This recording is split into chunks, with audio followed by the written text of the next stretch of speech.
హరీష్ రావు అయినా, కేటీఆర్ అయినా, కేసీఆర్ అయినా, కవిత అయినా అందితే జుట్టు లేకపోతే కాళ్ళు.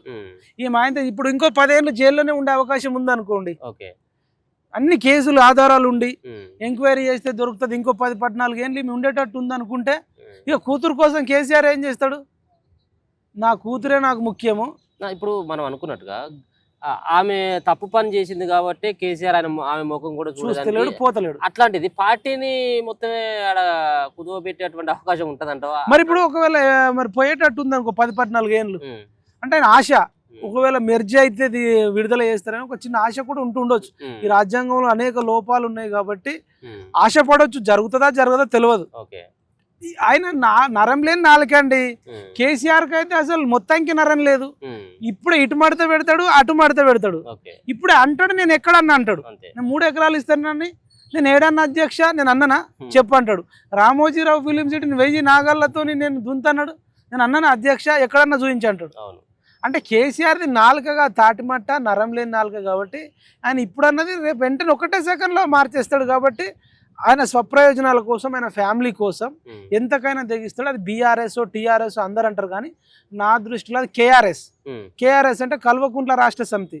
వాళ్ళు ఓన్లీ ఫ్యామిలీ కోసమే బతుకుతారు తప్ప ఇంకా దేనికి బతుకుతారని చెప్తారు. ఇంకొక పక్కన ఇప్పుడు ఉన్నటువంటి నేపథ్యంలో రేవంత్ రెడ్డి ముఖ్యమంత్రి అయిన తర్వాత అప్పుడు పిసిసి హోదాలో ఉన్నప్పుడు కూడా నిన్ను చెర్లపల్లి జైల్లో చిప్పకూడు తినిపిస్తా అని చెప్పేసి శపథం చేసిండు ఆయన. ఎవరు ఇప్పుడు ఉన్నటువంటి ముఖ్యమంత్రి ఆ రోజులలో.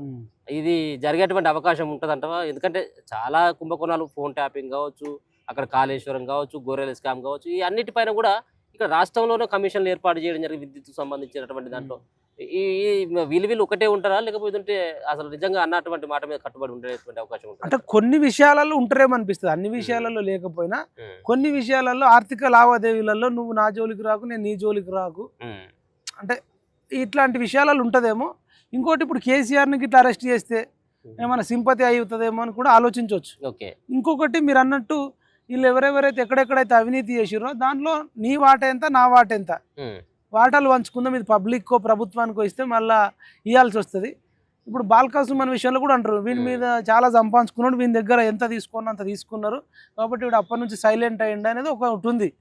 అంటే ఎక్కడెక్కడైతే ఇలా బ్లాక్ మనీ, అక్రమ సంపాదన, బినామీలు ఉంటే 50-50 షేర్ చేసుకోవచ్చు. మళ్ళీ రాజకీయంగా కొట్లాడుకునేది రాజకీయంగా కొట్లాడుకోవచ్చు. ఇది అనవసరంగా పబ్లిక్ ఎందుకు పంచాలనేది కూడా ఉన్నదని మనకు కూడా కొంతవరకు అట్లా అర్థమవుతుంది. ఇంకా భవిష్యత్తులో ఏ ఎమ్మెల్యే అరెస్ట్ ఇప్పుడు సుమాన్ అరెస్ట్ కాకుండా, గాదర్ కిరోష్ అరెస్ట్ కాకుండా, ఆరుమూరు ఎమ్మెల్యే జీవన్ రెడ్డి, మల్లారెడ్డి, ముత్తిరెడ్డి, మంత్రి శ్రీనివాస్ గౌడ్, మాజీ మంత్రి శ్రీనివాస్ గౌడ్, కేటీఆర్, హరీష్ రావు, కేసీఆర్, వీళ్ళంతా ఎంత పెద్ద క్రిమినల్స్ అండి. వీళ్ళు ఎవడు అరెస్ట్ కాకపోతే మరి వీళ్ళ దగ్గర అండర్స్టాండింగ్ ఉందంటే ఫీల్ అవుతారు కదా. ఒక్కడు అరెస్ట్ కాలే, ఇది హైలైట్ కామెడీ అసలు.